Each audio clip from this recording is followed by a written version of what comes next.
And coming to you live from Effingham, Illinois. We are here with the next edition, the playoff stage of the Spicy 2 Meme League. I am your host, Yaku of the Zakus, and with me today I have El Hombre Deportivo de Genki Ball, Light_VIP. How we doing, Light? Really? You really went with the Saints right, didn't you? God damn it. Yeah. What's up, Yaku? We are finally here. We have made it through the playoffs. We made it through the group stage, and we are in the playoffs. I was gonna say there's nothing wrong with what you said, but then I thought for a second, I was like, oh yeah. We've done with the best of fives. We have eliminated a couple of teams, and now we are down to 4. We're in best of 7 territory. That we are. We are going to be deciding today who is going to be coming out as a finalist and who is going to be relegated to the third place match. Here we are. That indeed we are, as top 3 do get paid out. Unfortunately, one of these teams will not get anything. It's just top 3. So you got to be having your cheer on and whatnot to make sure that our players do in fact get paid. We're going to take a little bit of a look right now. We do see our teams. We are going to be starting off with the Single-Horny Ponies. That is Cuddle Bear's team versus ZergPatch and Jenasin. I actually don't remember who the captain of ZergPatch is. I want to say it's Silky. I think it's Silky. Yeah, probably. Yeah, I think so. That makes sense, right? Yeah. Probably. Yeah. And then, of course, a lot of other names here, like Jenasin, like Eon. Like Jenasin like himself. Disrespect. Yeah. Like Disrespect, not a doctor. Not a doctor. And, you know, he's on Single-Horny Ponies, but we can see all the players for ZergPatch and Jenasin are Zerg, except for Jenasin himself, and he is relegated to the 2v2s, so we'll see what they can do there. But something else that's interesting about this map pool about this playoffs is the map pool itself. It is, and the map pool itself is very interesting. Like, it's kind of late 2017-ish, this map pool. We have one of my favorite maps ever, Newkirk Precinct, Odyssey, always a classic. You've got Mech Depot, which honestly was a little bit underwhelming or unremarkable, but that also just means that it's a fairly straightforward, balanced sort of map. Essentially, the IR that produced a lot of great games, and the other maps I vetoed back in the day. Yeah, I'm not too familiar with Fields of Death. I can't quite remember. Maybe when we jump in, we'll jog our memory for those 2v2s. And to be honest, like, I miss Blood Bowl. Like, it was Blood Bowl and Redshift. Blood Boil and Redshift. They had this snow, like this white red aesthetic that went into them, and it was just different. The good old Poland aesthetic. Yeah, or it Singapore. Is. We really need more Poland aesthetic. Yeah, or Indonesia, or Singapore, or Indonesia, or Monaco. But or Japan. I think Blood Boil actually was... Japan would make more sense. Yeah, it would. I think it was the first map that was like this. That was no white and red. But like it left an impression. Like it definitely felt distinct. It looked unique compared to everything else. Yeah, especially in the map pool at the time, which was very tropical-esque. You know, you have Odyssey, which is a beach map. Yeah. Mech Depot takes place a little more jungle theme there. I believe Backwater was in the pool as well. Yeah. Which is a very, when I think of Backwater, I think, water. Vietnam. Vietnam, like the jungle, kind of esque. But yes, it's gonna be cool to see some of these maps again. And I think we should get right into this best of 7 series. I do believe that the matchup is a little bit weird because there are a couple of like revives, like Mecha Monroe and Dolan are playing twice. And I believe the ace match they can field any player. So that they can. So the way the format works is it's kind of like Nation Wars. It's kind of a hybrid Nation Wars Pro Leagues type of format where you do see who is playing several times, but it's not really a revive, so to speak. It's more of one player gets to be fielded twice before the ace match, and when you get to the ace match, anything goes. Indeed. All right, mate. Let's get into this. Let's start this playoff bracket. You gotta give me the lobby lead first. Oh, right. My bad. Thank action. All right, we are going to be starting on with a 2017's Team Liquid choice of best map of the year. And it's going to be a ZVZ, Silky versus Viper on Ascension to Aya. I think if I recall correctly, Ascension to Aya was... was that one of the longer maps that, like, as in not actually long, but like it stayed in the map pool for quite a while? It stayed in for a while. It was between Ascension to Aya and Abyssal Reef, I think, were the two. Yeah, at the time. And it was people were betting, people were thinking what's going to get replaced first, and eventually Ascension to Aya got replaced first, but yeah, Abyssal Reef did not last long after that. But speaking of elims here, we have it then. I just remembered that can't get observer because replay. In the bottom right corner map spotting. In the bottom right hand corner, we have the Reds all the way from the land of America. Not to be confused with his namesake from the land of China. He is representing Psystorm Gaming, but as a matter of fact, playing for the team ZergPatch and Jenasin, it is none other than Silky.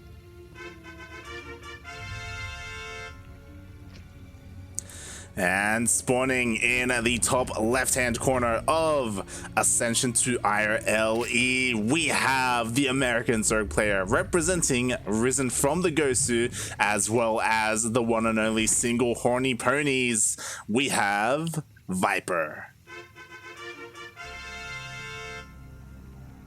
And Not Viper. Not Viper. What's he doing? I'm so confused because he went hatch first, but it was 14-14, right?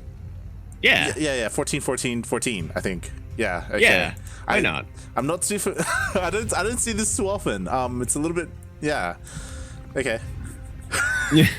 Well, why not? It does mean that Viper is going to be having his gas a lot sooner. Going to be able to start that metabolic boost a long time before Silky can, and this could mean that Viper's looking to play aggressive. Yeah, there we go. The speed has started. He has pulled off of gas completely, so he will have a pretty fast speed. We'll see how much he commits to this, as 8 lings are already on the way. 10. That's a lot, and that's 10, which, as we call it professionally, a stupid amount of lings here in the industry. Silky, he's got an Overlord here already, so it's going to be hard to really dodge it, but I feel like Viper is going to do it anyway. Yep, there we go. Going to be dodging that, going to be dodging Silky's Overlord. Is the second one going to catch him?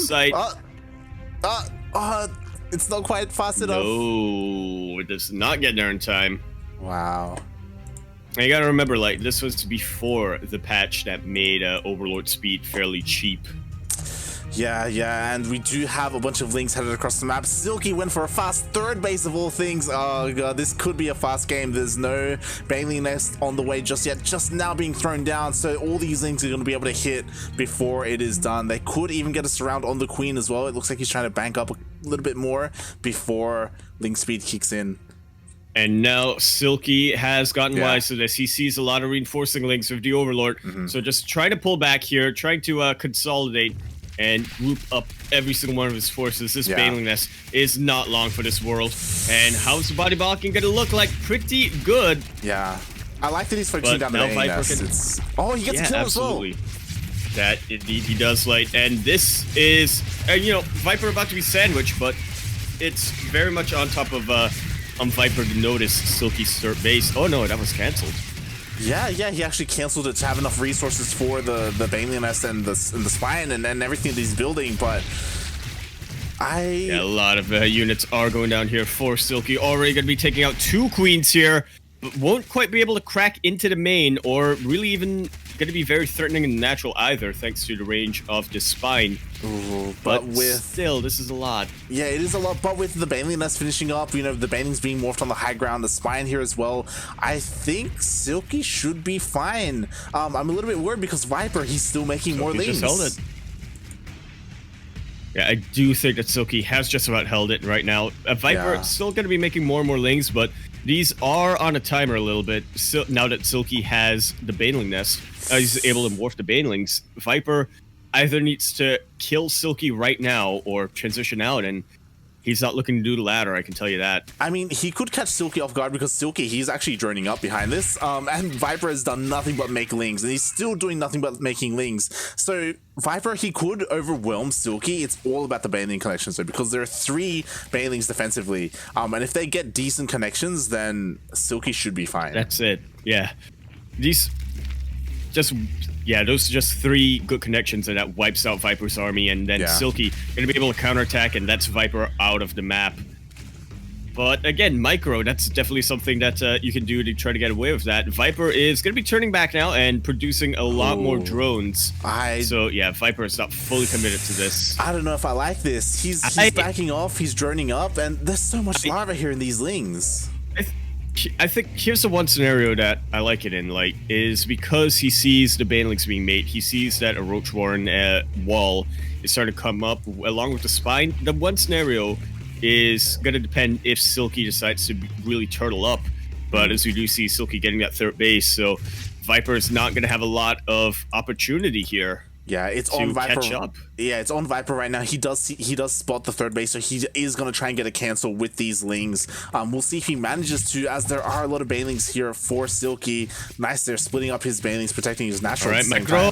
Viper, you don't want to pull a Mule Micah here, and Viper does pull back. He is going for a bit of a multi-prong here, a bit of a flag. Going to be sending out 2 lings here just to try to catch out this Baneling. Yeah. Nicely done. But Silky going to be pulling back, not going to be wasting his Baneling unnecessarily. Ooh, 1 gets wasted though at the natural. There are only 3 left, but again, 3 is Silky! Viper, you don't want to pull a Mio! Good. All right, I like this for Viper. He knows exactly where Silky's army is, where Silky's Banelings are, and what to focus on. He is now turning around with his lings at the other side of the map, but yeah, actually going to be pulling all the way back. Yeah, I'm just a little bit worried because so far there's no Roach Warren for Viper. He's getting +1 armor. He's getting a 3rd base.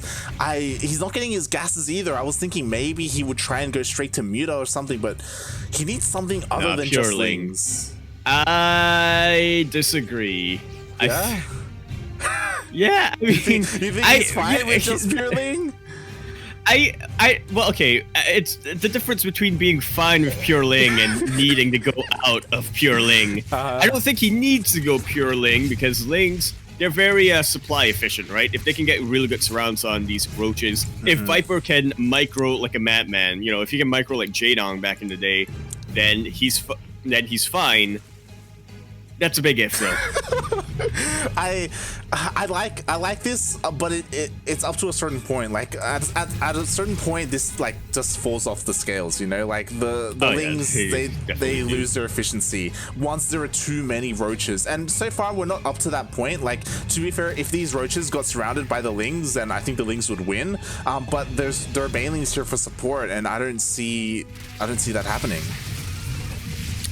But imagine this, like, no, there we go. That's a good Baneling snipe. Yeah, so if Viper just does that, what is that, 3 more times, gets us around on the rest of Silky's army. But Silky has a bigger army now. So Viper, he does spot this push out, and if he is able to kill all these lings like separately, if he's able to like segment off this army, then he should be okay. But Silky is pulling back as well. More and more roaches are on the way. Oh my god, the Baneling! Okay, it's all good.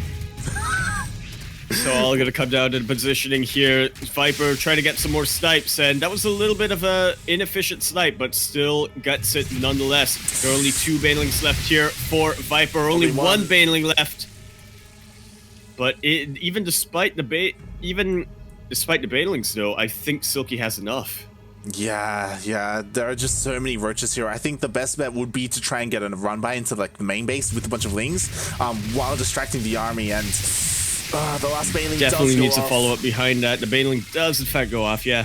Well, I would say that Viper, even if he does get a run by down, he needs to follow up because he is just investing so much into these links. Yeah. And not really joining up either. He was all in on 2 bases and has upgraded to being all in on 2.5 bases. I mean, he's hitting the main at the same time he's running into the third base as well, but the roaches have been split up pretty nicely for Silky, so he does have an army here.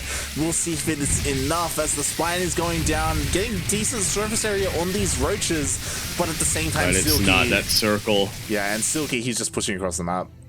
There you have it. You can look at this conga line of Zerg. This just look at the mini-map and you see the dots marching across, and this should just about be the beginning of the end here, Light. Yeah. I have no idea what Viper could do at this point to really turn this around. I mean, he's trying to get Mutas out, but there it is. Well played, sir. GG. Silky gonna be taking game number 1 for ZergPatch and Jenasin. Yeah, Silky definitely, you know, he is the team captain. He's probably the strongest player on his team. So, yeah, starting off with a solid win. Yeah, and that's, if I've learned anything, like, that's an omen of things to come. I could be. If the captain on the first round is able to get that victory, things are coming. Yeah, and like, Viper, like I do like how sneaky he was being, but at the end of the day, it just wasn't enough. I think +1 melee hits a little bit stronger. Like it's kind of a similar concept where you just open up, you get an evo chamber hidden in the main base, you get +1 melee, and then you just bank up a bunch of links and then you push across the map. With +1 melee, you can kind of push through those 2 queens at the ramp, like you have the DPS, but yeah, instead going for a little bit of an earlier attack, and it almost worked. You know, he got the cancel on the 3rd, he killed the Baneling Nest, but yeah, he just couldn't push up into the main base. That, yeah, definitely was what it was. And also really good decision making there by Silky, just canceling the 3rd and trying to get the resources for defenses, because otherwise that would have been a much shorter game with a much different victor. Definitely. All right, well, Light, you like CBZ, don't ya? Yep, we've got plenty of it here. We've got plenty of Zerg matches, especially with a team like ZergPatch and Jenasin. From the team called ZergPatch and Jenasin? No way. I would not have thought that. But we are going to go on to game number 2. I think the first map that I ever vetoed when I started laddering. Oh boy, here we go. I don't know why either. It's actually a decent map. I think I just did like the windmill. And speaking of windmills, here we have it coming in, spawning in the top left-hand corner of the map, all the way in the top left-hand corner of the map. We have our yellow Zerg all the way from the land of America. He is here representing, risen from the Gosu Pro, but going to be playing for the Single-Horny Ponies. Can he tie up the series for them? Here we have Scrubbles.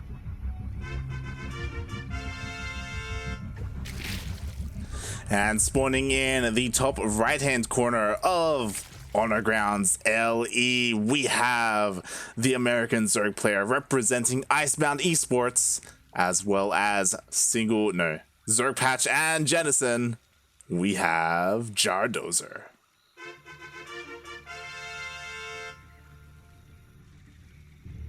Now that I think about it, it's less of a windmill and more of a fidget spinner, because that was all the rage back in 2017. I don't think that's accurate. That's about a 2016 thing. I think fidget spinners are a little bit, So, it was about a 2016 thing, I suppose, but that's probably when the map was made. I honestly, I may have vetoed this as well. I barely have any memories of this map. Barely have. Well, that's gold bases, so that's how you know that you vetoed it. I think I did, to be honest. I do recall playing on this map. I do remember holding pushes around the bushes next to, like the fact that there's a watchtower right next to your base. I remember that, but It's very hazy. It does also have a bit of pocket expansion. It's it's odd. It's not a map. Yeah. It's got a little bit of everything. There's a pocket base. You got gold bases. You got insanely close watchtowers to your own expansions. You've got a lot of shrubbery that hides units as well. It's a 4-player map, so they don't even know where each other spawned until they caught each other's overlords. Yeah, there's a lot to it. And there is, and we're gonna see how our players are gonna be able to utilize it. In fact, I vaguely remember in GSL that year, they actually phased this out in exchange for a GSL map. I think I could be getting that mixed up. I think you're correct. I don't recall, to be honest. I do remember this map having something. GSL did something with this, but yeah. So we do already have a bunch of lings coming across the map from Scrubbles. A spine being forced out by Jenasin because he was being a little bit greedy. He is a little bit afraid, but these are just for, scouting lings. Like, he isn't committing to anything. They are. It's also a bit of fake out because Scrubbles is being arguably greedier here. Oh yeah, definitely. He is getting a 3rd base behind this, so he kind of faked out Jenasin a little bit, but Scrubbles does need to be careful because we were actually just talking about this, and he did scout it. We do have +1 melee on the way. That we do, and that's gonna be hit much sooner than Viper's timing earlier today. Yeah, it's going to hit a lot harder as well. The lings are going to be a lot more efficient, so Scrubbles has to be a little bit careful. To be fair, he did scout the Evo Chamber with his lings, so he should know what is coming. So a nice response. He is already getting a Baneling Nest. And he is posturing himself across the map, though, so he's not just going to be fully defensive. He wants to meet his opponent in the middle of the map to, establish some kind of tempo here. Does see that there's a lot of queens here, and they are trying to get a body block, but it doesn't quite work. And the lings, and they get a second scout.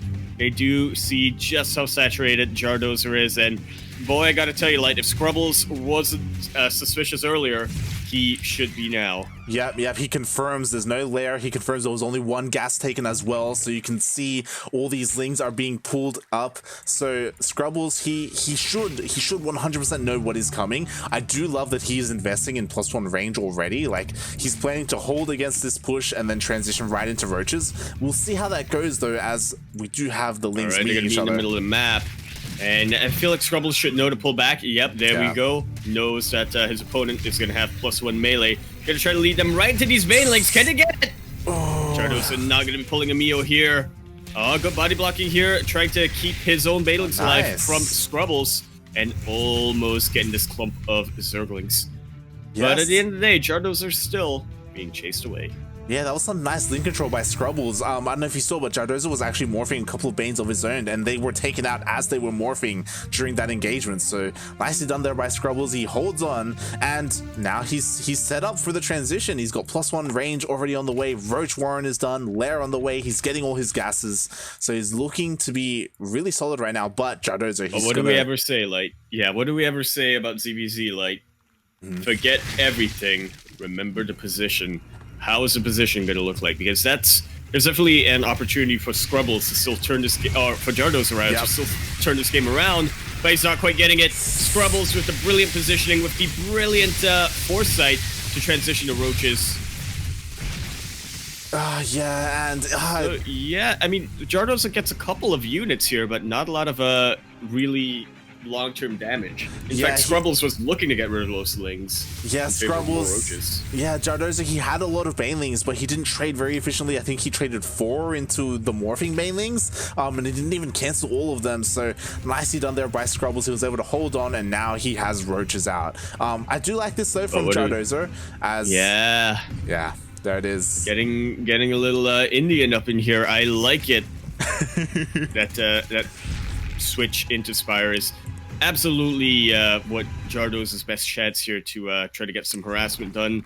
I don't see it doing much against the roaches itself, but if Jenasin is able to just sneak around and kill the economy of Scrubbles, he should be able to force it all in from Scrubbles right into these 4 spines. I don't know what I caught just then, but Jenasin, I think he accidentally killed his own queen. It was Well, really odd to see. you win some, you lose some. Yeah. No, I was just trying to free up some supply. Yeah, as we do have a bunch of Mutalisks on the way, and they will be able to help out with this defense. He may lose his third base. I don't know if he plans to like bring down all his. Yeah, the Spines are staying in the high ground. He's like, you know what, you can have that. And the Mutas Here are come the Mutas. Yeah, they're definitely trying to at the very least. They are softening up the Roaches, but the real heavy hitters are going to be these Spines. Yeah. And good body blocking here by Gyarados' Lings. You're going to be able to trap all of these Roaches essentially, but more are still moving across the map. That Nidus was finished as well, so Scrubbles is going to be able to have some very quick reinforcements. And the Spores. This is the big important part about going Mutas in this matchup. Yeah, what I'm worried about is gonna look safe for harass. Yeah, these Mutas are kind of taking their time moving across the map. They were being like taken up, killing all of these Roaches, and because of that, the Spores have finished up at home. Oh, there are so many Queens here as well. So these Mutalisks, they're gonna be able to get some Overlords, but not much else. Oh, there's a Nidus. Not much else indeed. Yeah, there we go. And this is a little bit of a turnaround, bamboozle. As I do not think Gyarados sees this coming. Gonna be trying to clear out this Overlord, but does not fully aware of the Nidus. Now he does. Can anything come out in that Nidus? Wow. It does not look likely. In fact, that was actually nothing loaded in to the Nidus.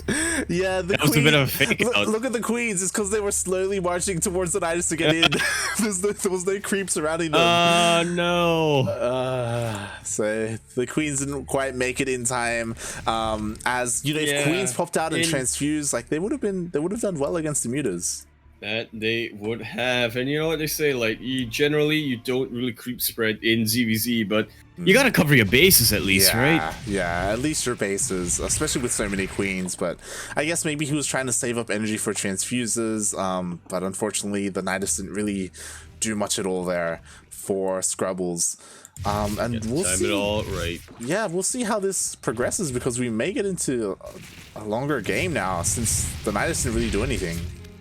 Does look likely. Thankfully, Scrubbles is already on that transition, going from muscular augments before Groove Spines, which is generally an indication that the Hydra player is looking to be more aggressive, trying to move across the map a lot sooner. I think he will. There's not a lot of anti-air here. Again, the Queens. There's no creep connecting it. And that is a denied upgrade if I've ever seen one. There are still a lot of Hydras being morphed in here, but they're going to be unupgraded for so long. Yeah, and we'll see if that comes into play again, because Scrubbles, he still hasn't connected his base. There's still no creep whatsoever, and this is hurting him in more ways than one. It's we'll see. As again, we do have Scrubbles getting a fourth base. It's going to be cancelled. You know, Gyarados, he's doing a lot with these Mutas. That he is, and we were a little bit concerned earlier because of the amount of anti-air here, but just Gyarados proving that if you can find the right angle, and if you can find, defeat in detail, find the where there's less supply and striking there with everything you've got, Gyarados are going to be, getting a little bit of buying himself time at the very least. Yeah, definitely. Killing that Hydroden definitely bought him a lot of time, and clearing up the rocks for the gold base. This is a very ambitious gold to take. I don't know if he's going to commit to it, but it's very aggressive to say the least. I just realized that that's an opportunity to Gangnam. It is. Oh, I mean, there are rocks covering it, but yeah. There are, but I mean, SUVs clear pretty well. These Realists are trying to fight Queens as well as Hydras, and does actually thin out the Hydra count, which is absolutely important, but at what cost, you have to wonder. Thinning out the Hydra count is great, but if you lose your Mutalisks to do that, then what's the point? Yo, it's going to be a big brain play if Scrubbles ends up taking this gold base. Well, he sent the Nidus there. Yeah, it's just possible. send a drone. That's less big brain and more big ball, I think. But here we go. All right, the Banelings are starting to come in. This is a lot of static defense coming out from Gyarados, but Scrubbles just going to be kiting this very well. One Baneling does get a very good connection there, but there's still so much army supply here for Scrubbles. And but being chased back consistently, There aren't a lot of roaches to tank these shots anymore. I mean, all the roaches got cleaned up. It's just a handful of hydras and queens as well. But the Nidus does come up, so reinforcements will be able to support this army. I'm just a little bit concerned because Jadoza, he has a pretty big bank. He just needs more links, needs more buffer here for those mutalisks. And it looks like he's going to be able to push this. Do you though when your opponent's army is just so slow? At this point, no. At this point, when your opponent's army just cannot kite. Yeah. This is no creep to kite either. Like mutas, they don't need creep at all. They're fine. They just fly over everything, and they clean up the army. They clean up the Niduses as well. There's still one Nidus here, which would be funny if Scrubbles just loads everything into it and get a base trade. Yeah. But that's not going to happen. Scrubbles is just on such a low supply right now. Jardos are coming in with just about everything he's got, and not really committing all the way. He doesn't want to strike before he knows he can really commit.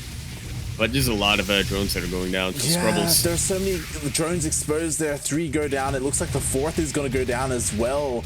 And Jardoza, like, I was questioning his play, but this is looking really good. Yeah, I mean, he was definitely playing so patient. Yeah. It looked like he was being passive, but no. Passivity is often mistaken for patience sometimes.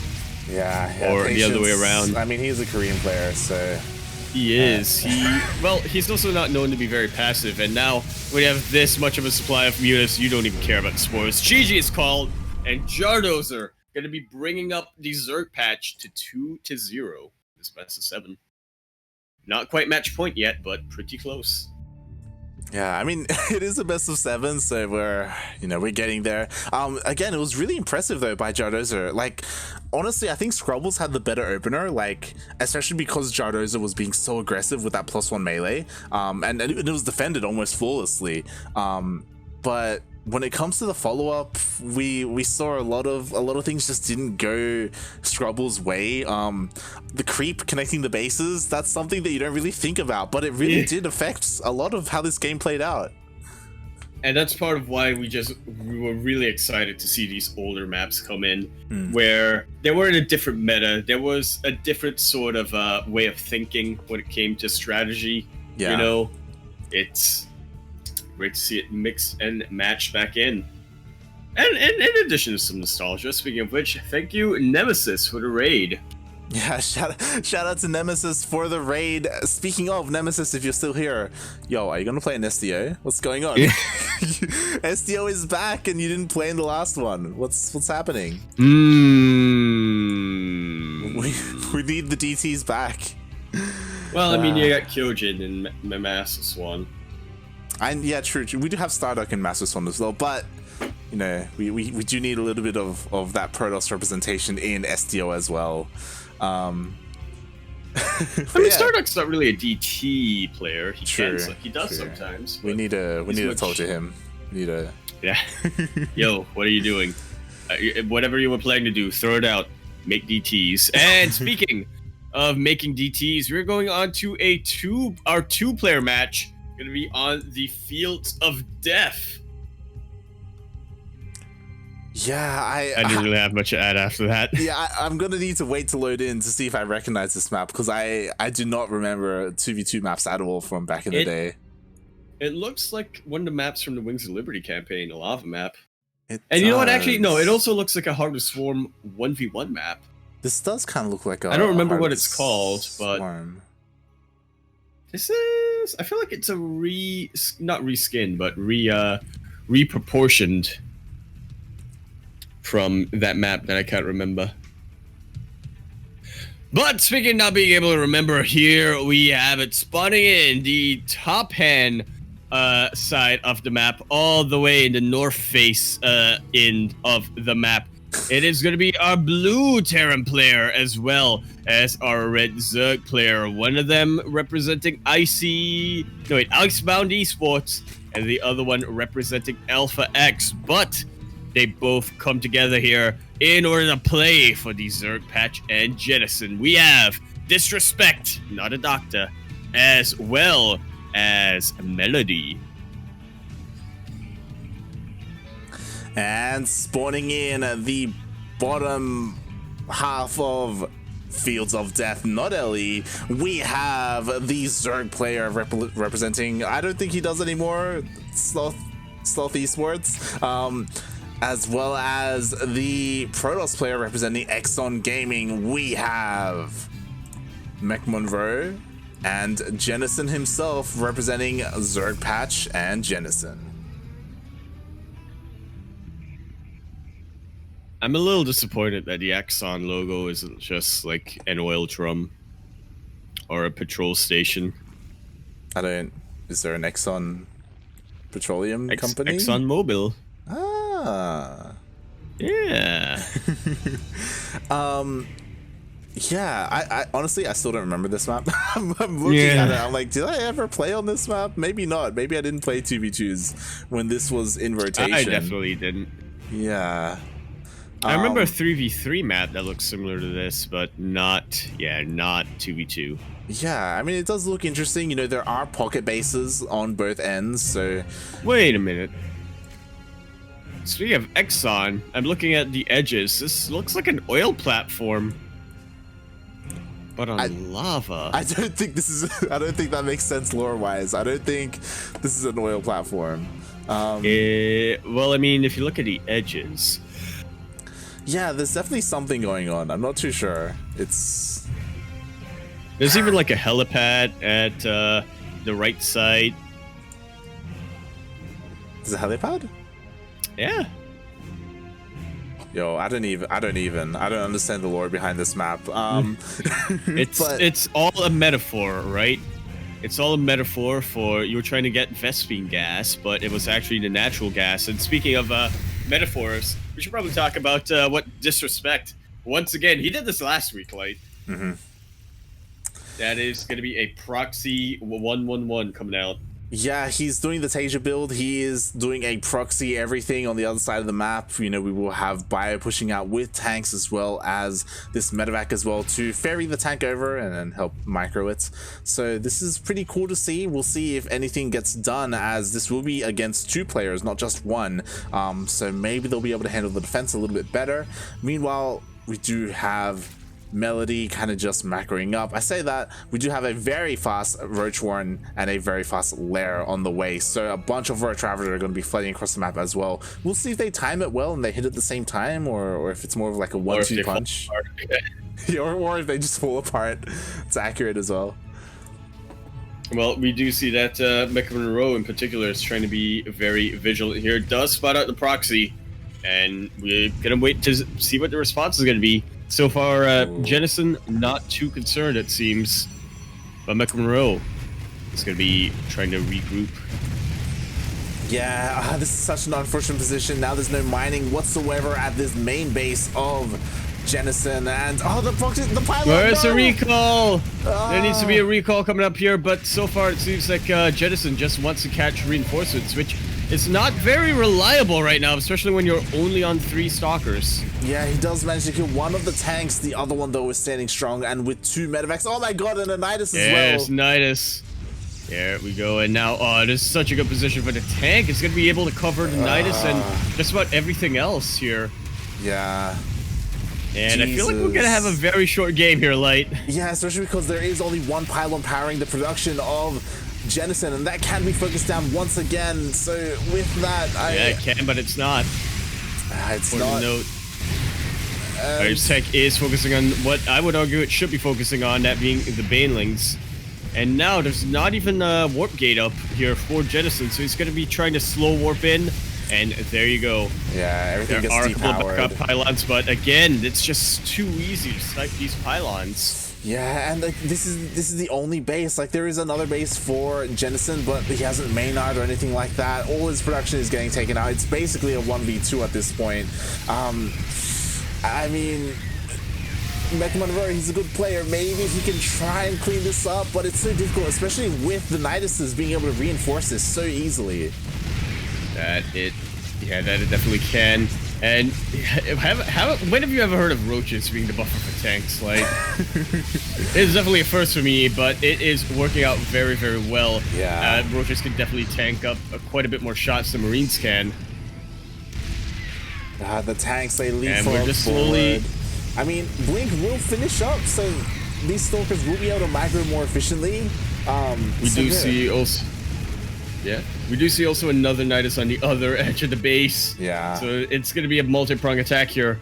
And yeah, it's unfortunate. It's watching a train in slow motion, pretty much. Yeah, essentially. I mean, McMunro... But we did see last week, I think it was Lyra, question mark? Was Lyra. able to, Lyra! Able to basically almost take a 1v2. And we'll see if that's going to be the case here for McMunro. I mean, if I were Jenasin, I'd be giving all my resources to McMunro. Yeah. To be honest. But giving up the resources, giving up control, or no, giving up resources and then having McMunro give up control. Yeah, yeah. Just so they can work together. But now the army is on top of the main base of McMunro. It's all sieged up. Everything's going down. So many workers die as well. At the same time, though, a lot of units are popped up from McMunro. Yeah. And will the momentum behind this push be enough? The inertia, if you will. But it seems like it's not going to be the case. Even more units from Disrespect going to be rallied in here, and they're fighting like to their to the last. But in the end, you just cannot turn that around. Disrespect and Melody already turning the ZergPatch. No wait, going to be fighting back here for the Single-Horny Ponies. Yeah, putting a point on the board. Nicely done. It was it was an interesting 2v2 to say the least.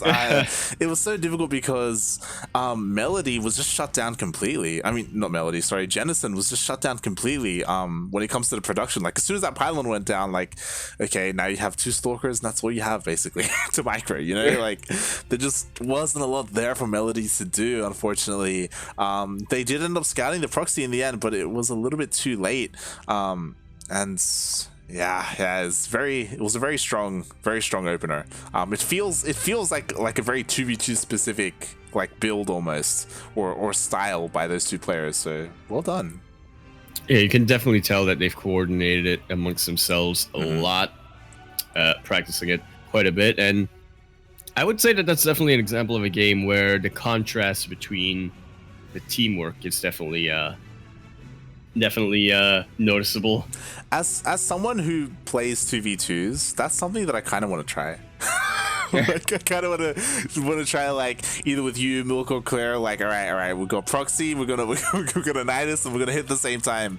But at the same time, I feel like maps nowadays, like, we didn't get to talk about it much, but that was a 2v2 map, and it was huge. Like, the rush distance was massive. It was. And maps just aren't like that anymore. At least 2v2 ones. Some of them, sometimes, if you're lucky. I guess. But yeah, we are going to be moving on to game number 4 in this best of 7. As a reminder, we will be playing out every single game here. So let's see what we have. Spawning into Mech Depot, which is actually a map that I was surprised didn't last longer. Yeah, this map was definitely one of the maps that didn't get a lot of love. Like, it was kind of outshone during its time by some of the other maps. Whether it was Ascension to Ire or some of the others that were more popular, more played. Yeah, the thing is, we'll get into it later, because for now we are going to be spawning into the Mech Depot LE, which, if you were not aware, does in fact stand for something or another. I get Seal to explain it to you. In the top right hand corner of the map, spawning in the top right hand corner of the map, it is going to be a teal Zerg, all the way from the lands of America, and going to be representing Archangel Gaming, but playing for Team ZergPatch and Jenasin. He already has a bit of momentum behind him. Can he bring it all the way? It is Warren. And spawning in. Oh, I think he spotted it. Yep. Spawning in the bottom left-hand corner. Who was also trying to proxy, but it got spotted by the Overlord. So it got it got cancelled. We have the American Terran player representing Single-Horny Ponies. It is Dolan.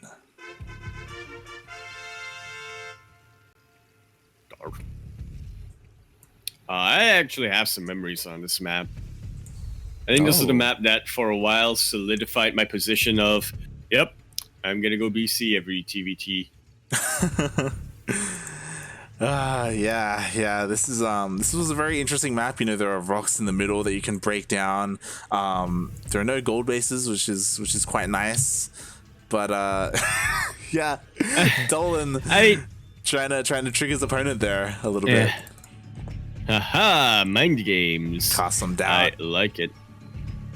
Here's the thing about this map, though, is I actually thought it was pretty unremarkable. I mean, you have, like, the rocks and stuff to try to get a quicker rush distance, but for the most part, I just thought it was a very big, very standard kind of map. Well, one thing that's a little bit stylistic here is you have a lot of vertical expansions, not a lot of horizontal ones. Yeah, it does feel...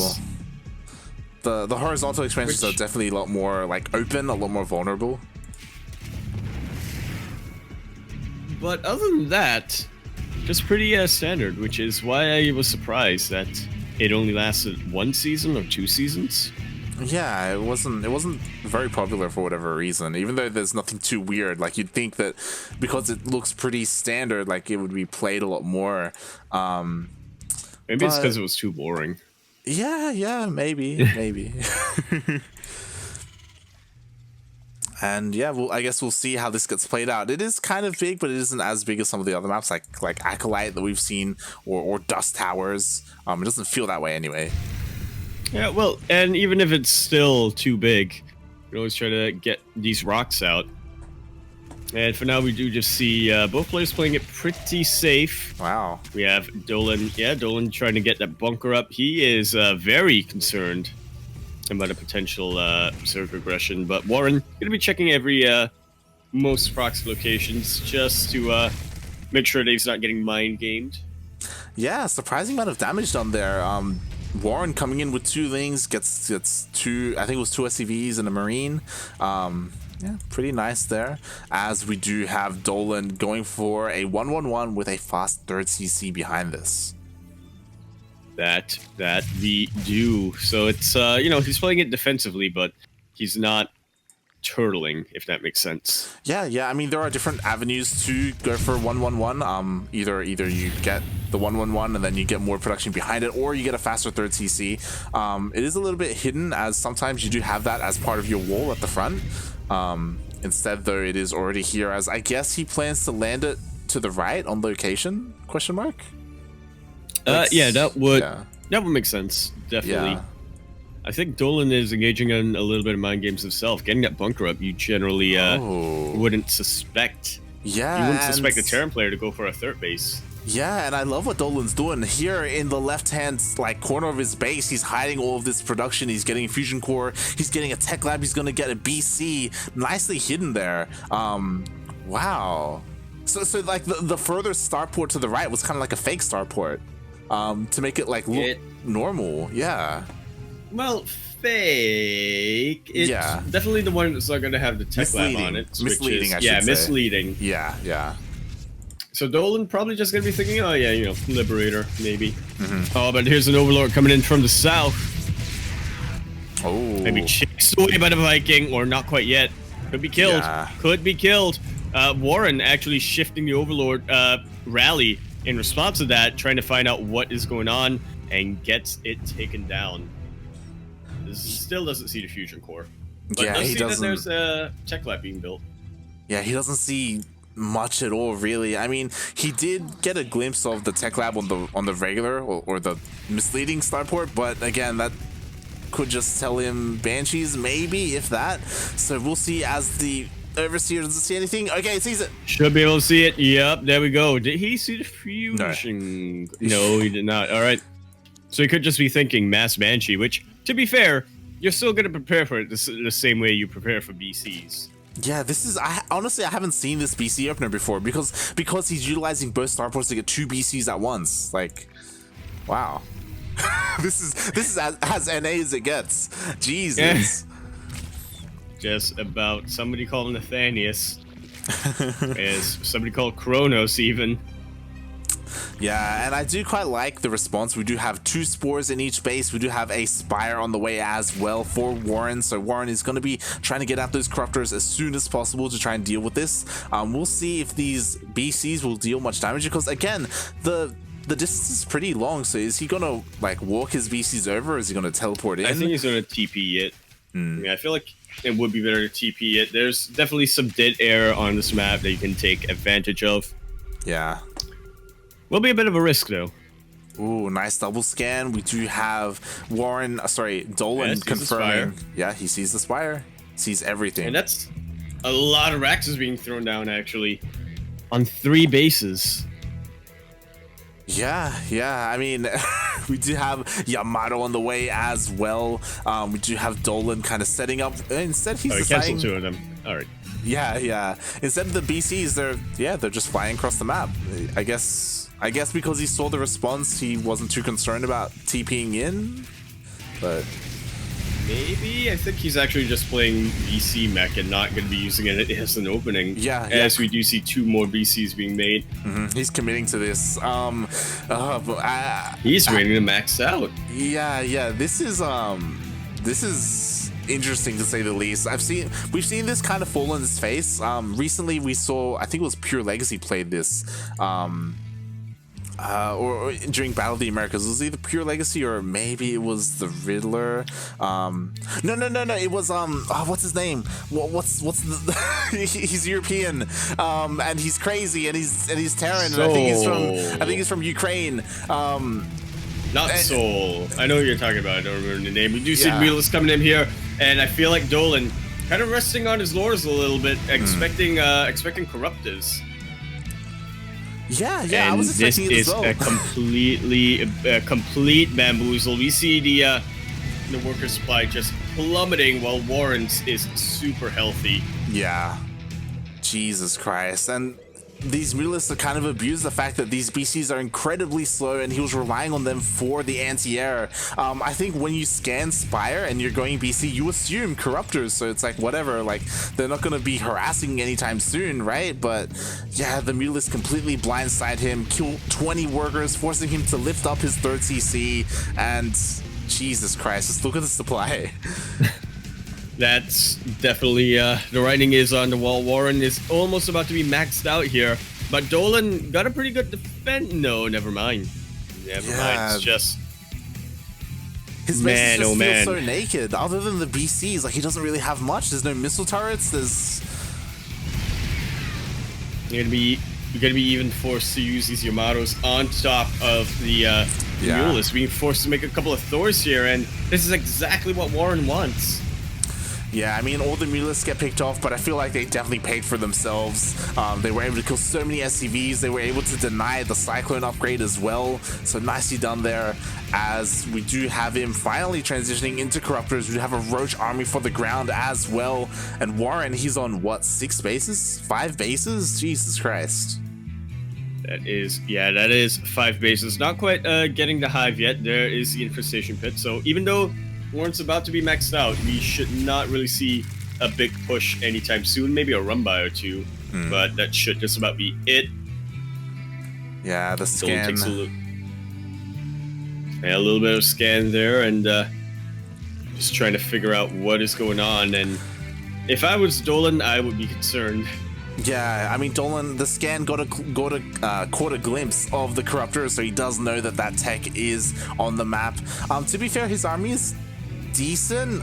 He does have Thors, BCs, Cyclones, Hellions. He just doesn't have enough. Like the amount of army isn't there for him. And we'll see if Warren gives him more time. To be fair, like he's kind of posturing in the middle right now. That he is. There's so many banelings. It's enough to snipe a base and then some. All right, trying to go for a bit of multi-prog here. Warren knows where the army is and is looking to avoid it, but actually just goes straight in. There are so many banelings. Like, yeah. Oh my god. and that's one thing we learned is that instant damage is amazing. Instant damage plus AoE on top of that is huge. GG is called, and Warren going to be taking the ZergPatch and Jenasin to match point. Very quick game there. I'm surprised. Yeah, GG again. I was kind of talking about how we've seen that style kind of fall on its face. You are kind of left a little bit vulnerable when you go for BCs like that. It takes a while to kind of ramp up, and I guess he was banking on the fact that, you know, the map is pretty big. You know, the corruptors aren't, like, maybe he was confident in his micro and his ability to take on corruptors, but the Mulus just completely caught him off guard. It was just out of left field. Definitely was. That was such a good move as well from Warren, who I definitely wasn't expecting it, and evidently neither was Dolan. Yeah, it's not what you expect against BCs. But here we are getting into the map that I've been looking forward to. Yeah, I was about to say your favorite map in another TVZ. Yep. Yeah, there are going to be a lot of these today, but we're going to be jumping right onto it. It is going to be Blood Boil. LE. Yeah, not Blood Bowl. Blood Bowl 2. God, this takes me back. I don't think I actually like this map. But it takes me back. It's yeah. But you were still looking forward to watching it. And speaking of looking forward, here we have it in the top left-hand corner of the map, spawning in the top left-hand corner of the map. I just remembered there's a pocket base in this map as well, but it's also a vulnerable pocket base because, yeah, I used to clear the rocks and then it go, yeah, there's a lot. It's all coming back. It's all coming back. In the top left-hand corner of the map, we have the purple Zerg representing the, no, that's not Texas. Actually, that might be Texas. It's what? The flag is the Chilean. Yeah, but you know, with the T would be like Texas Sports something. Representing TSOP, T-Sop. Playing for ZergPatch and Jenasin. T-Sop? No, it's not. Actually, no, because there's like not an umla, but it's like so it'd be T-Soup. Representing T-Soup and playing for ZergPatch and Jenasin, we have the only non-American in this team today being fielded. It is our purple Zerg, Eon. From Costa Rica.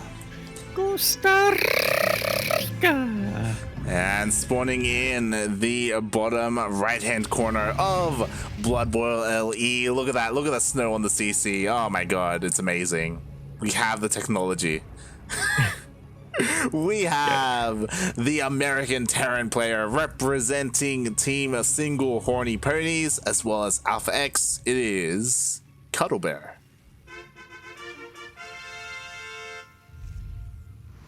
You know what, Light? I'm upset now. What's up? I'm upset that neither of these players have skins. Building skins, I mean. Because we could see that on top of the ice effect. Like having it all frosted over. Yeah. Would that break the game? Are the textures even there? Like, I don't know. I don't even know, but... Maybe. They might actually have skins enabled, but they couldn't. Yeah, like it's so cool to see we do have like frosted buildings here on this map. I think it was the first time that even happened. Period. And yeah, this is an odd map. Not even on Frost did it happen. Yeah, it wasn't even on Frost, I don't think. I'm a little bit. I think King Sejong might have. I'm a little bit concerned that this will be a short game, as we do already have a Roach Warren coming out for Eon, so he's going to be looking to push out across the map pretty quickly. There's no lair either, so it just looks like a Roach Ravager. Okay, well, yeah, we're going to have to see just how all-in Eon is going to be here. Cuddle Bear already preparing for it. The bunker is on location, and the factory is getting a tech lab. Yeah. I love it. Beautiful response. And we didn't really get to talk about it much, but this was a pretty quirky map, as you have a pocket, but you also have a bunch of rocks that you can break. Like, you can break the first pair of rocks to get into your natural or your third base. Then there are also rocks that you can break down so that you can't be attacked from behind. I'm gonna go for it. Is he gonna go for it? Oh. Yeah, I remember pulling my workers to attack the rocks when I needed the expansion. This was back when you were silver. This was yeah, it was silver.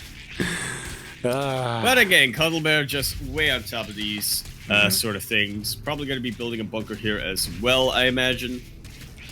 Yeah, he does have to make sure. Just to get the range. Here come the roaches, but there is already units in the bunker. Yeah, and there's also a tank behind this as well. Like, he should be able to push this back, no problem. Oh my god, he doesn't pull the roaches back. He loses one. And almost lost another. Yeah.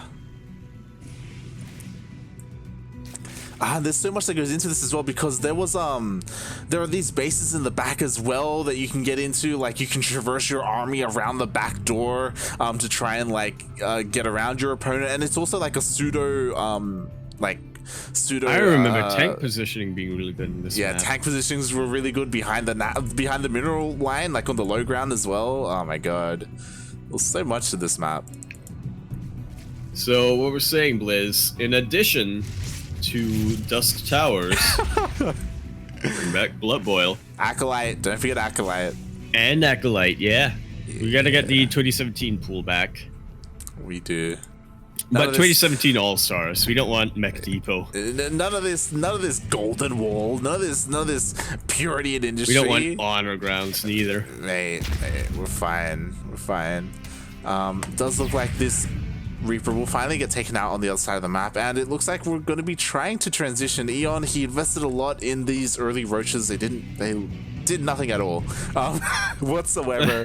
They forced a bunker, they forced a couple of SCV pools, but Cuddle Bear was perfectly fine. He's just ramping up in production, getting himself set up. Meanwhile, Eon, he himself is trying to catch up with, mate, look at what's in his main. Eon gonna be pulling a bit of a demi here, and not just a demi. It's gonna be How the many question, bases are there? There are 3 bases up right now and running. So Eon, it's not gonna be, his Spire is not gonna hit before the Banshees hit. Here we go. The cloak is there. The spores are not quite up yet, and there's a lair, but where is the Overseer? Only now is one being produced. Eon or Cuddle Bear is gonna get so much value out of this Banshee. This is an insane amount of damage. You don't see this. 10 workers went down to the first Banshee. Oh my god. And there's another one on the way. Yeah. I mean, there's a spore in the main. Maybe the Banshees might even find more damage at the third base, depending on when they dive in. As here we have 2 Banshees coming into the main base. They are. There is the angle here where the Banshees are going to be able to avoid the Spore Crawler, but the detection range is pretty huge there. I don't think Cuddle Bear saw the Spire. Yep, did not. So probably gonna be surprised here when he sees diving back coming in out. He sees it. He's yeah, he is. Now he does. Alrighty then. And again, this is just going perfectly. This is best case scenario going on for Cuddle Bear. He scouts everything, defends against everything, and just gets so much damage behind this. 56 versus 35 workers. That's a sign of despair for the Zerg player, especially when there's a follow-up push. Even the Spore getting taken out. And they're gonna run into the mutas! When the mutas pull away.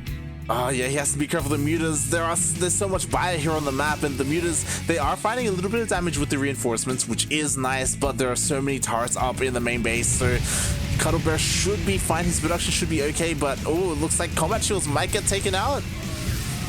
But even then, if it does, it's not okay. Now it's going down. The repair not quite fast enough, and yeah, no combat shields, but there's already stim. There is already a lot of units out. There are no banelings here. Yeah, there's no banelings, just pure links. There's a nice surround on the tank, so the tanks will get taken out, but the bio is going to reign supreme here. Such a good position to put the bio in, yeah. You didn't even need the tanks for this fight, but they did definitely help out. Eon gonna lose almost everything. These realists trying to get a position to snipe the medevacs, but a very quick reaction and a boost away from Cuddle Bear does prevent that from happening. And they're going all the way in light. They're going in, turns around just to get the Mulus And this, I feel like we're gonna get, you called it earlier, Light. We are having a fairly quick game. Just not the way we thought it would. Cuddle Bear gonna be putting another point here for the Single-Horny Ponies, his own team. And now I think things are looking pretty good. The possibility is gonna look pretty good for us getting an ace match today, Light.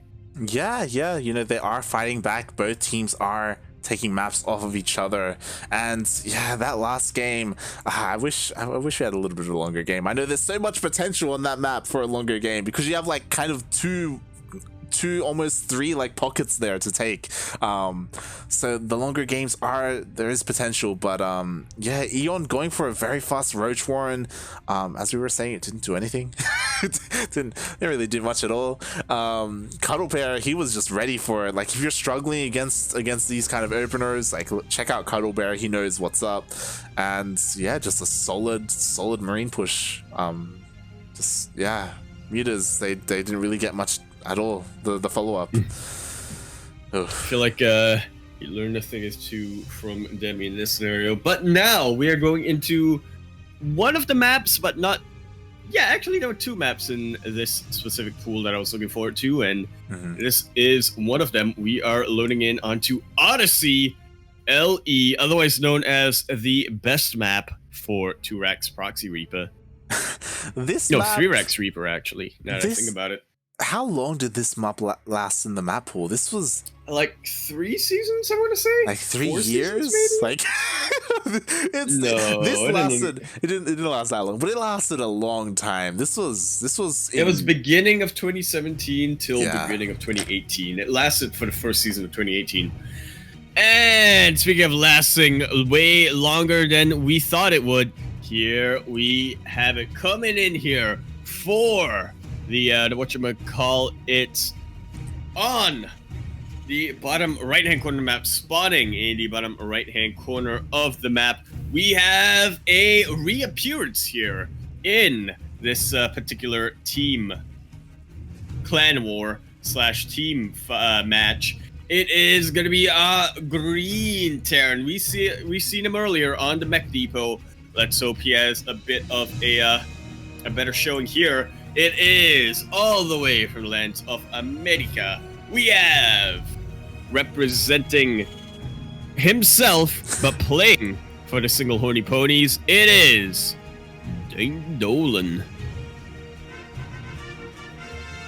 Out of danger. And spawning in the top left-hand corner of Odyssey LE, currently getting 2raxed, we have the American Zerg player. We did call it. You did call it. We have representing Sloth Esports as well as Single-Horny Pony. No, ZergPatch and Jenasin. It is Mech Monroe. No, ZergPatch and Mech Monroe's gonna see this fairly soon. He does see the SCV. He sees the barracks. He sees it. He knows. Is it too late? The SCVs are heading over to start making bunkers as Marines are starting to flood across the map.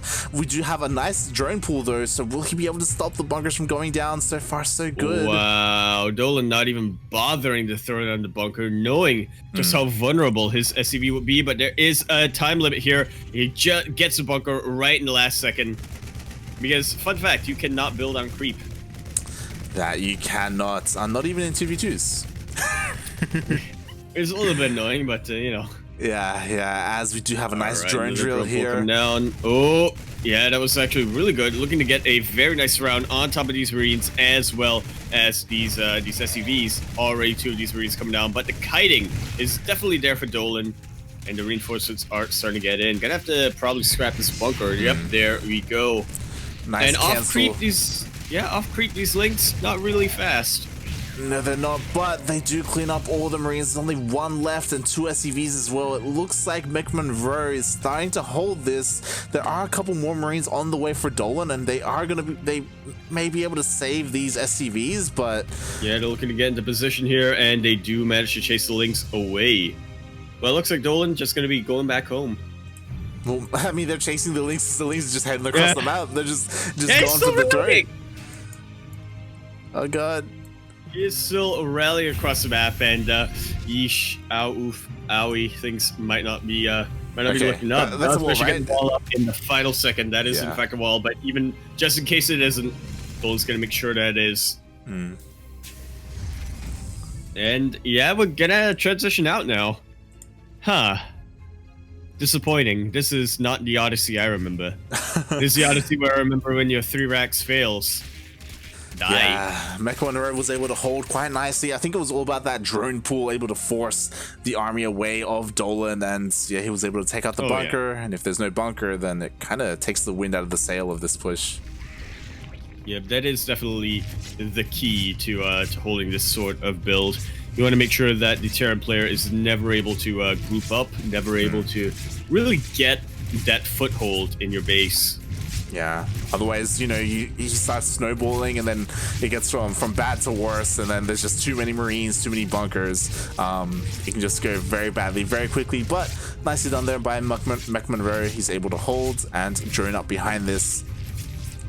Again, this is, was Odyssey the map where originally it had a gold base, and then it got taken out? Yes. But the gold bases are still here, actually, on the edges. Or 1 gold base is still here. No, 2 gold bases are here. Oh, okay. Were those the ones that got taken out, or were there other gold bases? There were other gold bases, I believe. It was like the 3rd base location or something? It was like... Yeah, the 3rd base location was a gold base as well. Yeah. And it got changed. Thank God. Yeah, there was a lot to this map, but I feel like half of its life it had those gold bases, and eventually got taken out. Also called... Yeah, because I'm trying to remember, why was it called Odyssey? Now I remember. Odyssey was a throwaway name because it was originally called Wind Waker. It was. Yeah, there wasn't another name to it. Wind Waker. Huh. But then Blizzard realized that would be copyrighted, so they just picked something at random. Well, here we have, you know, a little bit of a transition here. Dolan, he is looking to go for this Hellion drop. That's not a transition. Wait, that's... You normally don't get this as your transition light from Dolan. This is odd, to say the least. Well, we do know that Dolan does like his BCs, so... Yeah, it's not just BCs, though. He's getting an army behind this. It's going to be a BC Hellbat push. You know, usually when you see this as a build, like, this is... That's your opening. That's not your transition from your fit. Yeah. What? Yeah. He's trying to make, you know, when you have lemons, you make orange juice. Somebody call Kronos up in here. Oh boy, I mean, this could work. I say that though, I'm very skeptical, as there's so many queens out for Mech Monroe. Like, BCs shouldn't deal too much damage against this. I would say maybe if there was a creep. There are a lot of Hellions, and they are about to be Banelings. They are about to become Hellbats, I should say. I don't know why I said Banelings. There are Banelings on the way as well.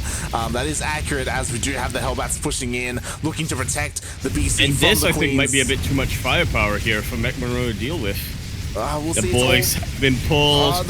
These Hellbats are so clumped up. But there is a split in the end here. A couple of Marines making themselves useful once again. But they're clumping up again. I think he has. We are going to be getting the ace match. We would have seen it regardless. But still, it's a bit more exciting when there are stakes on the table. Wow. You know, when you fail a proxy racks, what do? You go BC Hellbat. That's what you do.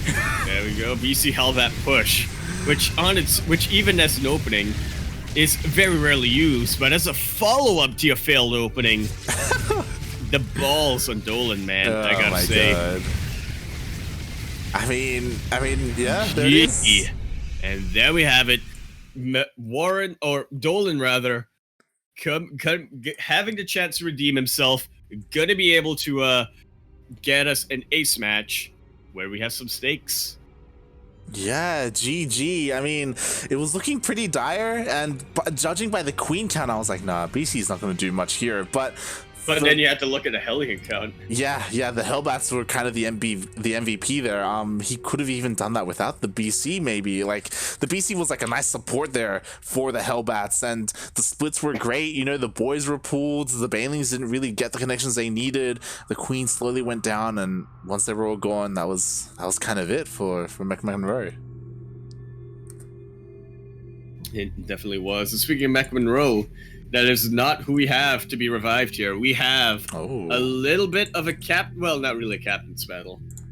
No, I think it is. Well, we have gonna be coming in for our ace match. It is probably my favorite map alongside Dusk Towers. The map I was looking forward to for today. We have our ace match on Newkirk Precinct, a TVZ between Cuddlebear, captain of the Single-Horny Ponies, and Warren, the ZergPatch Zerg player. I'm very surprised. You almost said it. I'm very surprised we're not seeing a captain v captain, to be honest. Well, I'm gonna be honest with you, like, I don't remember who the captain of the ZergPatch is. Silky! It's Silky? Okay, okay, well. Here we have it. In the bottom left side corner of the map, spawning in the bottom left hand corner, it is going to be a teal Zerg all the way from the lands of America. He was able to take a win before. Now we need him to take another one, or now the ZergPatch needs him to take another one. Can he do it? It's definitely going to be a tough ask considering his opponent, but we're about to find out. For representing Archangel Gaming and playing for a very important map here for ZergPatch and Jenasin, we have the Teal Zerg. It is Warren.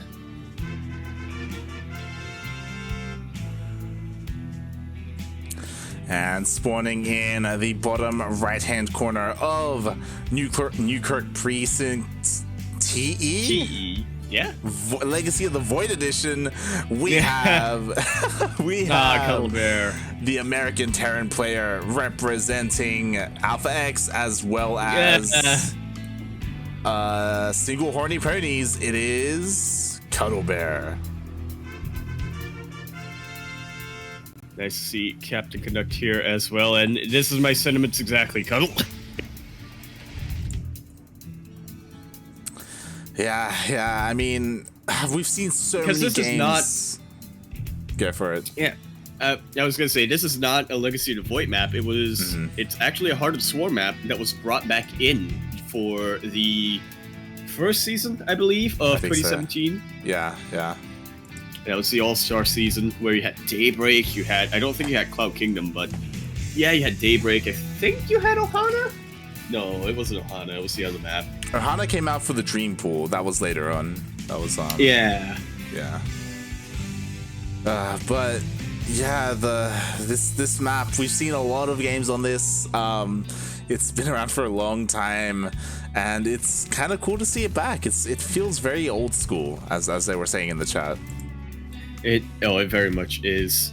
It's a very short by air rush distance, and even by land, you're taking a little bit of a detour, but it's not that long either. Positioning is, I'm thinking, because here's the thing, like, whenever I think of Newkirk Precinct, I always think of Tajo's Innovation, which always makes you think positioning on this map with siege units is such an important factor here, because you have a couple of choke points, but you also have very wide open spaces in the middle. Yeah, and I do feel like on this map specifically, we've seen this like become split map scenarios where the map was basically split in half, and each half was taken, and it was all about like these two center bases, the closer center bases, and you'd have like siege lines, you'd have back then even swarm hosts as well. It's quite a time. Indeed it was, but for the most part, I feel like there's a bit of a gentleman's agreement here that they're not going for any quick air type of builds. They're just playing it out fairly standard. Yep, as we do have Cuddlebear going for his 1-1-1 opener. Doesn't look like we are seeing a fusion core, so you know we could see just a standard Banshee coming out. Which I do like. Seems to like them. I feel like I need a break from BCs, to be honest. Yeah. I've seen too much BCs today. It's well, you are definitely in luck here. Like, Cuddle Bear seems to be a bit of an aficionado for Banshees, as we did see him pull this off against Eon. Yeah, that was off the back of a failed, like, roach push, though, so Warren should be a little bit more prepared. Oh, has to be so careful. The 5 workers go down. Quite a number of workers here. And, you know, Cuddle Bear gets a bit of a scout out, and Warren gonna be not losing too much here. But there is about to be a follow-up of not just Banshees, but even more Hellions. Yeah, more Hellions are moving out across the map, as well as Warren. He didn't really throw down any tech or anything for that time being. Lair is finally on the way. We do have Spores on the way as well, which is quite nice, as the Overlord did spot the Banshee moving out across the map. So he should be a little bit prepared for it. I'm just curious to see what Warren ends up going for, because we don't see a Baneling Nest, we don't see Hydra Den, we don't see anything yet. There we go, finally something. Yeah, I mean, we have a lair, but we don't really have any gases. There's a Baneling Nest. So yeah, just trying to make sure that you can get Baneling speed immediately once that Baneling Nest finishes. Which is something you can afford to do in a ZBT if you're being more active on the map, like Warren is, trying to catch out these Hellions with his queens. Yeah, these Hellions are looking to deal some damage. They get it. Yeah, these creep trimmers are there. Worst time to, the worst time. That was the worst time to come out. But a couple of them still live. Never mind, there's a scan. So too soon. Cuddle Bear's on top of it. He's like, nah, you're not having any of this. He hurt me. Yeah. He hurt me. And he thought, what did you just say?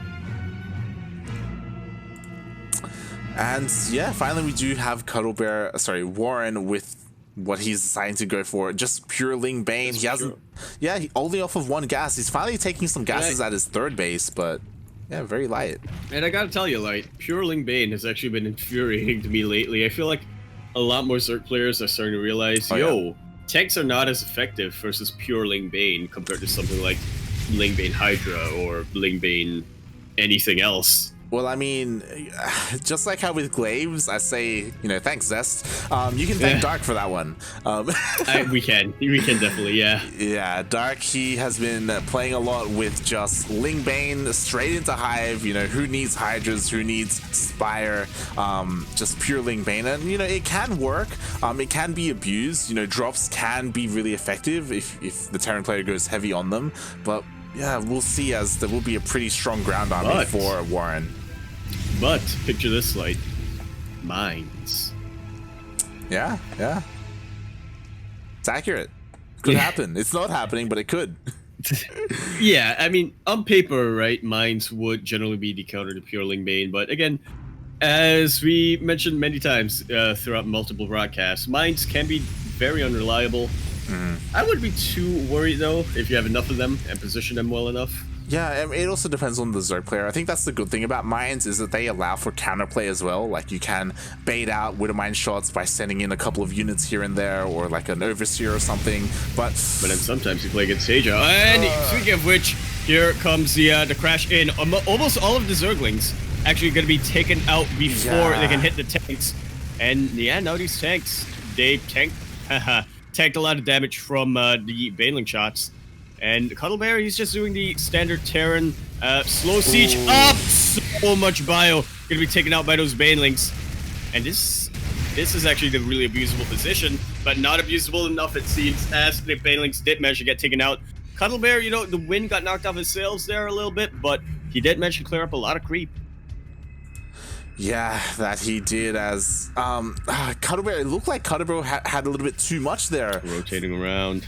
But yeah, he does rotate around to the north-hand side. And should be able to strike this. This base is so vulnerable because it's so isolated from anything that Warren has. And he's about to pay for it. This base should not live. Cuddle Bear. Come on. Yeah. Targeting it down and just gonna back away and rotate away once again. Or actually, he doesn't have to. Cuddle Bear could always... Yep, there we go. Here's a pre-split, trying to get sort of bait Warren to move into him and into his tank. But now, I think, has realized I can't really get much more value done here. I'm gonna back away. Yeah, Warren yeah. is... Hold on. Can we pause for a second? Am I cutting out in Discord? Are you? Am I? Am I cutting out? I mean, I haven't heard you say anything, so. Yeah. I haven't been speaking. Am I cutting out or am I good? You cut out like once today. Okay. Sorry, That's about it. Had to pause as my ping is spiking up to 700. It's Whoa! What? Yes, and this the OBS was okay. It's just the game itself was just stuttering for some odd reason. I'm not too sure why. As Apparently it was ping. Yeah, just my ping to BattleNet is just dying right now. It's Thanks, Blizzard. Thank you, Blizzard. I appreciate it. Thank you. Yeah, I'm just hoping for it to go down, as right now I'm at 728.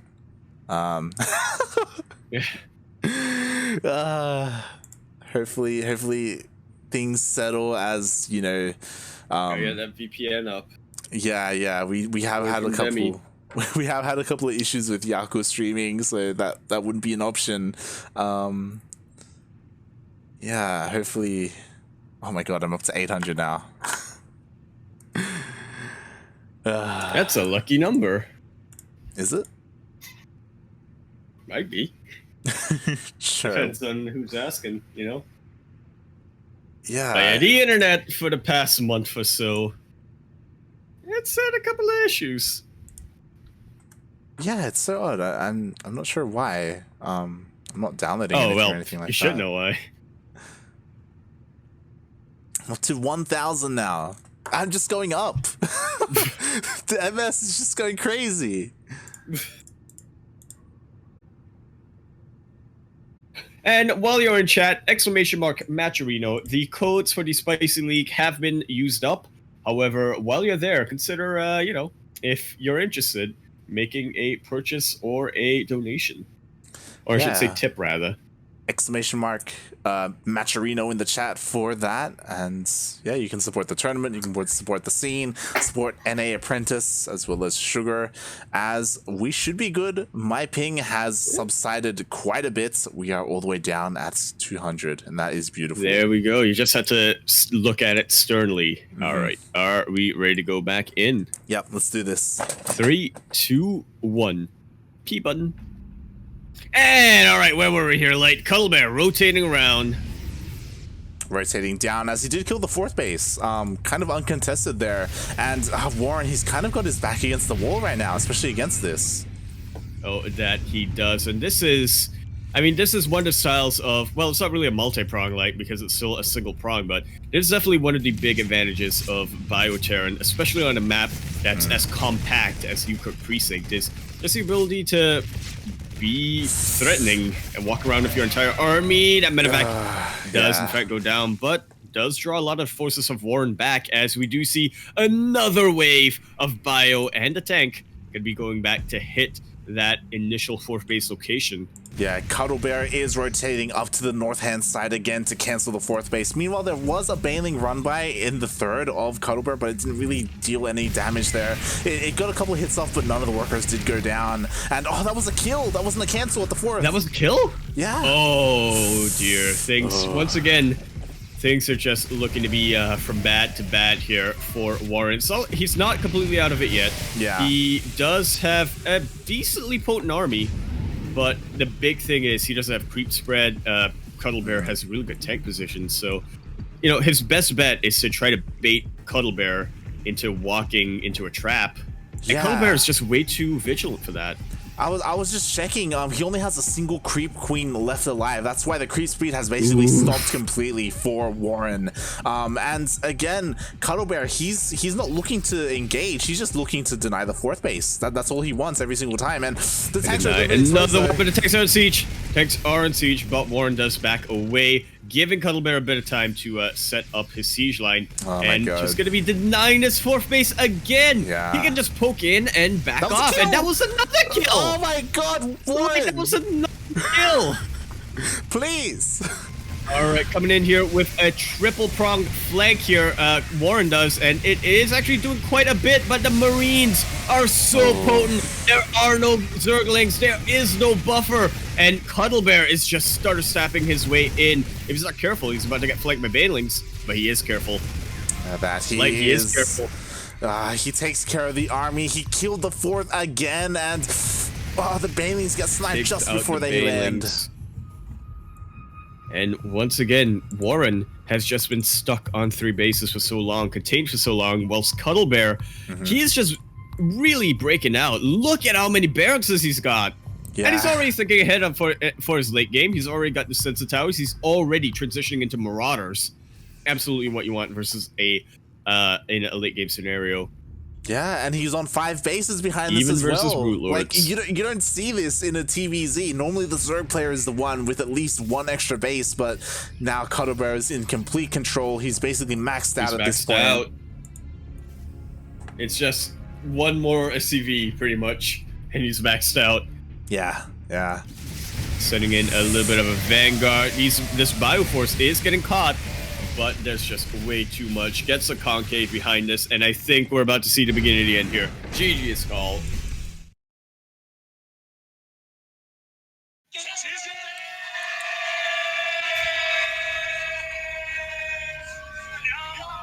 And the captain himself, Cuddlebear, going to be coming in at the last second and is going to be bringing Team Single-Horny Ponies up to win, or not to win, to the finals of the Spicy Team League. Yeah, congratulations, Single-Horny Ponies. They had a little bit of a shaky start, to be fair, but they did close it out in the end, and it all kind of came down to their captain, you know, bringing it back against Eon, you know, Dolan as well, and that 2v2 like kind of special sniper build that they had, which was insane to see. Yeah, well played. Yeah, absolutely. If not for that 2v2, this would have been a 4-2. Yeah, for the ZergPatch and Jenasin. It all kind of relied on that to go their way, and just disrespect the melody. They were completely ready for it. Completely caught ZergPatch and Jenasin off guard. Literally Jenasin off guard. Yeah. And yeah, they just played it out well. GG. There was some good games. It was cool to see some of these old maps, and we will see who will face Single-Horny Ponies in the finals.